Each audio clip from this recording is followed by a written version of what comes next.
যখন উনি গুম ছিলেন তখন ওনার পরিবার এতটা অর্থের অভাবে কষ্ট পেয়েছে যে ওনার বাচ্চা স্ত্রী অনেক সময় না খেয়েছিল। এই কারণে গুম পরবর্তী সময় ফেরত আসার পরে এখন ওনার কাছে বিফ খিচুড়ি টাইপের লাক্সারিয়াস খাবার খেতে উনি স্বাচ্ছন্দ্য বোধ করেন না। এই কারণে আমার ওখানে উনি লাঞ্চই করেন নাই সেদিন। আসসালামু আলাইকুম সম্মানিত অতিথিবৃন্দ। সত্যি বলতে পদকটা আমার কাছে আসলে যথেষ্ট আনএক্সপেক্টেড ছিল। এতটাই আনএক্সপেক্টেড ছিল যে প্রথমে যখন ফোনটা করেছিলাম ভেবেছিলাম প্র্যাঙ্ক কল, তাই বেশ কাঠখোট্টাভাবে ডিল করছিলাম। কিছুক্ষণ পরে বুঝতে পেরেছি যে ফোনটা সিরিয়াস। আমাকে পই পই করে বলা হয়েছে যাতে আমি সময় বেশি না নেই। সো আমি খুব সংক্ষেপে 3টি কথা বলবো। প্রথমটা হলো, আমি গুম কমিশনের সদস্য এবং আমাদের পজিশন হলো যে গুম বাংলাদেশে ফিরতে পারবে না। অনেক কিছুই হয়তো ফিরবে কিন্তু গুম ফিরতে পারবে না, এটা নন নেগোশিয়েবল। এবং আমি কিছু উদাহরণ দিয়ে বুঝাচ্ছি কেন এটা নন নেগোশিয়েবল। একজন বাবা তৎকালীন বিরোধী দলের মানে আওয়ামী লীগ আমলে তৎকালীন বিরোধী দলের একজন কর্মী ছিলেন। উনি গুম হওয়ার ঠিক আগে 2 সপ্তাহ আগে ওনার বাচ্চা হয়। বাচ্চাটা প্রিম্যাচিওর ছিল এবং ভদ্রলোকের সাথে আমার কথা হয়েছে, প্রিম্যাচিওর বাচ্চাকে সাথে সাথে এনআইসিইউতে নেওয়া হয়।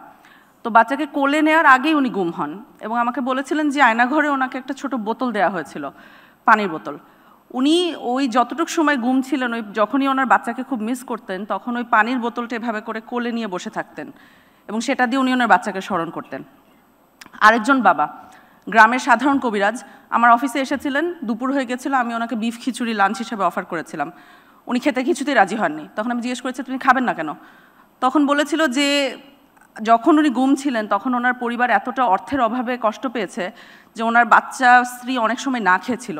এই কারণে গুম পরবর্তী সময় ফেরত আসার পরে এখন ওনার কাছে বিফ খিচুড়ি টাইপের লাক্সারিয়াস খাবার খেতে উনি স্বাচ্ছন্দ্য বোধ করেন না। এই কারণে আমার ওখানে উনি লাঞ্চই করেন নাই সেদিন। আরেকজন বাবা আমাকে বলেছিলেন যে উনি যখন বন্দী ছিলেন তখন এগেন পরিবার এতটা অর্থের অভাবে ছিল যে চিকিৎসার টাকা দিতে পারেনি বলে ওনার দুটো সন্তান মারা যায়। বাই দ্য টাইম উনি গুম থেকে বের হন ওনার এসেনশিয়ালি কোনো সন্তান আর ছিল না।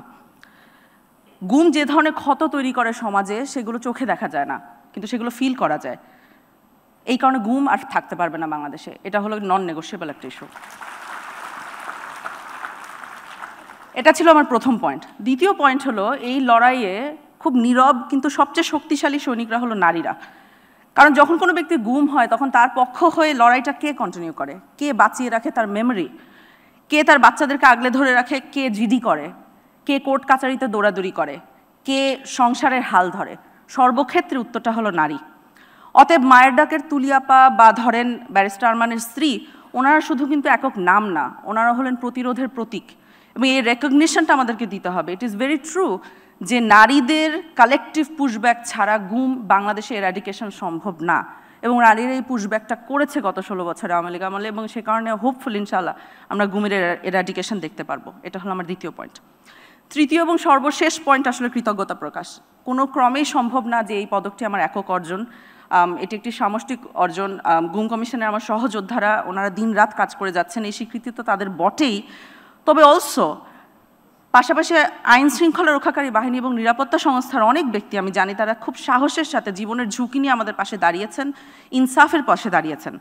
তাদের দেশপ্রেম এবং ত্যাগী মনোভাব আমাকে সত্যি চমৎকৃত করেছে এবং দেয়ারফর আমি তাদের কাছেও প্রচণ্ড কৃতজ্ঞ এবং এই পদকটি তাদেরও অংশীদারিত্ব আছে।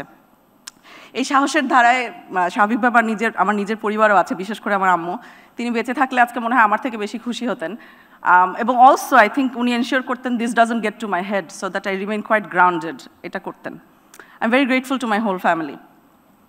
আমার কাছে সবসময় মনে হয়েছে গুমের তদন্তের কাজটা আসলে আল্লাহর কাছ থেকে একটা আমানত।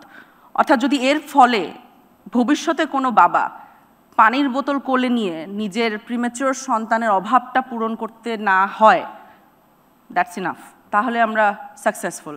এবং এই ডেটারেন্সটা এস্টাবলিশ করা আমাদের সর্বসময়ের গোল এবং আশা করছি ইনশাআল্লাহ পারবো, বাংলাদেশ পারবে। আমি জানি প্রধান উপদেষ্টা এখানে নাই এবং উনি প্রশংসা শুনতে পছন্দ করেন না, সো কিন্তু যেহেতু উনি নাই অনেক কিছু করা যায় এখন, তাই না? সো যা হোক, করবো না। আমি শুধু এতটুকুই বলি যেটা ওনাকে পরে নিজেও বলবো, সেটা হলো ওনার জন্য আমার অনেক দোয়া হয়। ধন্যবাদ।